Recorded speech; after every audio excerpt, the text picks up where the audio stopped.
मला आता जायचंय. एक गोष्ट मला तुम्हाला सांगायची. परवा बारामतीमध्ये मला एक क्लिप आली. हे CCTV कॅमेरे आम्ही आता बसवले. इथं काही चावरपणा कुणी केला तर ते सगळं त्याच्यामध्ये चित्रित होतं. त्याच्यामध्ये एका 2 मोटरसायकलवरून 4 मुलं आली आणि त्यांनी एकाला जे बेदम मारला. तुमच्याकडे पण काही क्लिप आली असेल. पट्ट्याने काय मारतोय, म्हणजे एखाद्या कुत्र्याला मारलं तरी आपण म्हणतो अरे नको, कशाला मुक्या प्राण्याला मारतो. मरोस्तोड मारलं त्याला लाथा काय मारत होते, फुटबॉल कसा खेळावा तसं लाथा मोक्या मारत चाललं होतं.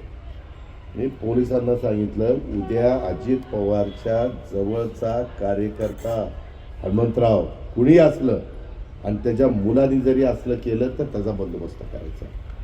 बिरादार आणि याला राठोडला सांगितलेलं, मी असला अजिबात खपून घेणार नाही. त्यांच्यावर केसेस, त्यांच्यावर असे का गुन्हे लागतील की ते सतत असे गुन्हे करत राहिले तर पुढं मोका पण लागली. मकोका त्याला आपण मोका म्हणतो, पण ते खरं मकोका आहे. तर मेहरबानी करा, कुणी कायदा हातात घेऊ नका. कुणी तुमचं काही चुकीचं केलं आमच्या पोलिसांच्याकडे येऊन तक्रार करा. त्यांनी आमचा विनयभंग केला, जे काही केलं असेल ते. पण तुम्हाला आता 14 तारखेला आमच्या घटनेचे शिल्पकार डॉक्टर बाबासाहेब आंबेडकरांची जयंती आहे. संविधानाचे 75 वर्ष पूर्ण झालेली आहे. आणि तरी काही जण स्वतःच्या घरची मालमत्ता असल्यासारखं कुणाला बदलून काढतायत, ठोकून काढतायत. हे होता कामा नये. तुमची मुलं काय करतायत, मुली काय करतायत, कुठे चुका होत आहेत का, हे पालकांची नैतिक जबाबदारी आहे.